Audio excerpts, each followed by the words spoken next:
વલસાડ જિલ્લાના ઉમરગામમાં ચકચાર મચાવનાર સામૂહિક આપઘાતના પ્રયાસની ઘટનાએ સમગ્ર વિસ્તારમાં અરેરાટી ફેલાવી છે.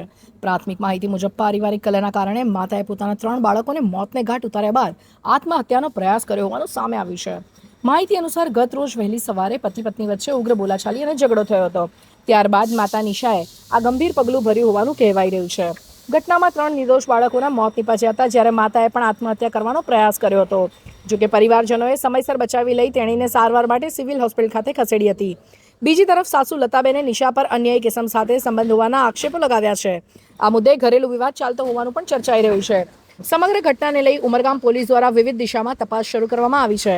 પોલીસ હાલ પરિજનોના નિવેદનો લઈ સમગ્ર ઘટનાની હકીકત જાણવા પ્રયાસ કરી રહી છે. સિવિલ ખાતે જે મહિલા અત્યારે અહીંયા આવી છે, જેમણે ફિનાઇલ પીધું છે, એમના ઘરના સભ્ય છે. જી, શું નામ છે આપનું બેન? લતા. અને તમે શું થાવ છો આ બેનના? સાસુ.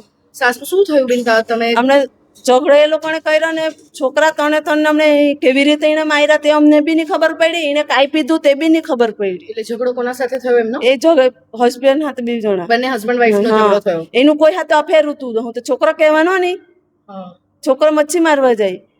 તો છોકરાએ કાલે જોયું એમ તો તારું જે કઈ હોય તો તું જા તેના હાથે એમ. એને માયરી બાયરી કઈ નથી.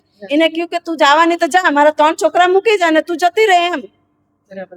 આ ઘટના બની ત્યારે કોઈ ઘરમાં હતું ખરું? ઘરમાં થયો કે ના? ઘેરમાં જ એવી કરેલું. રાતના તો ખબર પડવાની એમ. એટલે 12 વાગ્યા લગણ અમે ઓલમાં જાગતા હતા. પછી એ લોકો બંધ થઈ ગયા એટલે અમે બી હોઈ ગયા. અમને ક્યારે કેટલા વાગે એને ગોળા દબાવેલા કે હું કરેલું તેની અમને ખબર પડી હતી. ગળા દબાવીને છોકરાઓને કર્યું છે? હા, એમણે ગોળા દબાવ્યા છે કે એને કર્યું તેની અમને ખબર પડી એમ. બરાબર. અને અત્યારે જે શું નામ છે એમનું, તમારા વહુનું?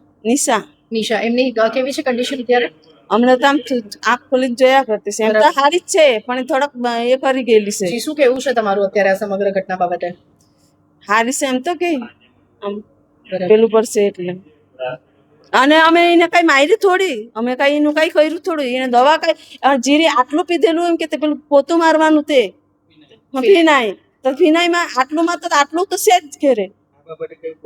પોલીસ ફરિયાદ કે કઈ તમે કરી છે? તો કરી એટલે તમે લાવ્યા અહીં. તમે જ અહીંયા લઈ આવ્યા છો? હા, કરીને અમે પોલીસને આપી દઈએ એમ કરીને અમે એને કર્યું ને.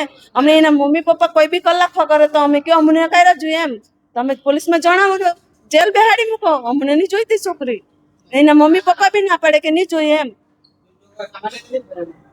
હમણાં એ પણ જાણે એના મમ્મી પપ્પા લઈ જાણે તો એને પોલીસ વાળા બેહાડવાની, એને જેલમાં બેહાડો તો ગમે તો કરો. અમારા ઘેર હમણાં છોકરી નહીં જોઈએ. 3 જીવડા અમારા ખોઈવા હમણાં નહીં જોઈએ. કેટલી ઉંમર હતી બાળકોની? એક 10મા લાગ્યો હે બેવના ને એક 2 વર્ષની છોકરી. હમણાં અમને શું ખબર કે એવી રીતે માલ નાખે એમ. અને તમને ક્યારે ખબર પડી? એ સવારે અમે છોકરા પેલા ગયા ને એટલે કહ્યું કે મમ્મી તને નહીં ઉઠતા એમ. તમારો દીકરો? હા. હમણાં એને બી નહીં શું ખબર પડી કે આવું કરવાનું છે એમ. હમણાં છોકરા જોઈને તો એને હિંમત મારવા જોઈએ ને. ઘરવાળો તો કહેવાનો જ છે ને તું કેમ એવું કરે એમ. જી, તમે કોણ થાવ? એમના ભાઈ છે. એમના ભાઈ થાવ. બરાબર. શું કેવું છે તમારું આ ઘટના બાબતે? અમારે તો ઘટના બાબતે કઈ કેવું નથી. અમારે એટલું જણાવું કે અમે જો આ ફરિયાદ આપી છે એને એ પ્રમાણે એને સજા મળવું જોઈએ.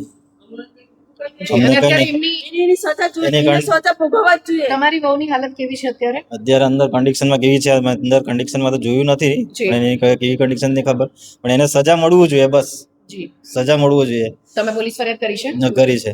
પોલીસ વાળાને લઈને આલા છે.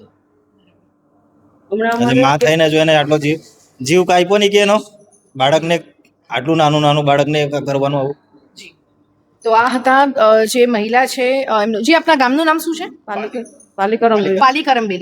પાલીકરમબેલી જે ભિલાડ નજીક છે, ગામ સંજાણ ભિલાડ નજીક. ત્યાંના લોકો વતની છે ને એમના વહુએ જે રીતના 3 બાળકોના ગળા દબાવી દીધા એમનું કહેવું છે, અને મારી નાખીને પોતે ફિનાઇલ જે પી ગયા છે અને અત્યારે અહીંયા છે. એમણે પોલીસ ફરિયાદ કરી છે ને એમના મંતવ્ય પ્રમાણે એમની વહુ સાથે હવે કોઈ સંબંધ જોઈતા નથી અને પોલીસ જે કાર્યવાહી કરે અને ખરી તપાસ બહાર આવે એ જરૂરી છે. દિશા દેસાઈ, દિશા ન્યૂઝ, વલસાડ.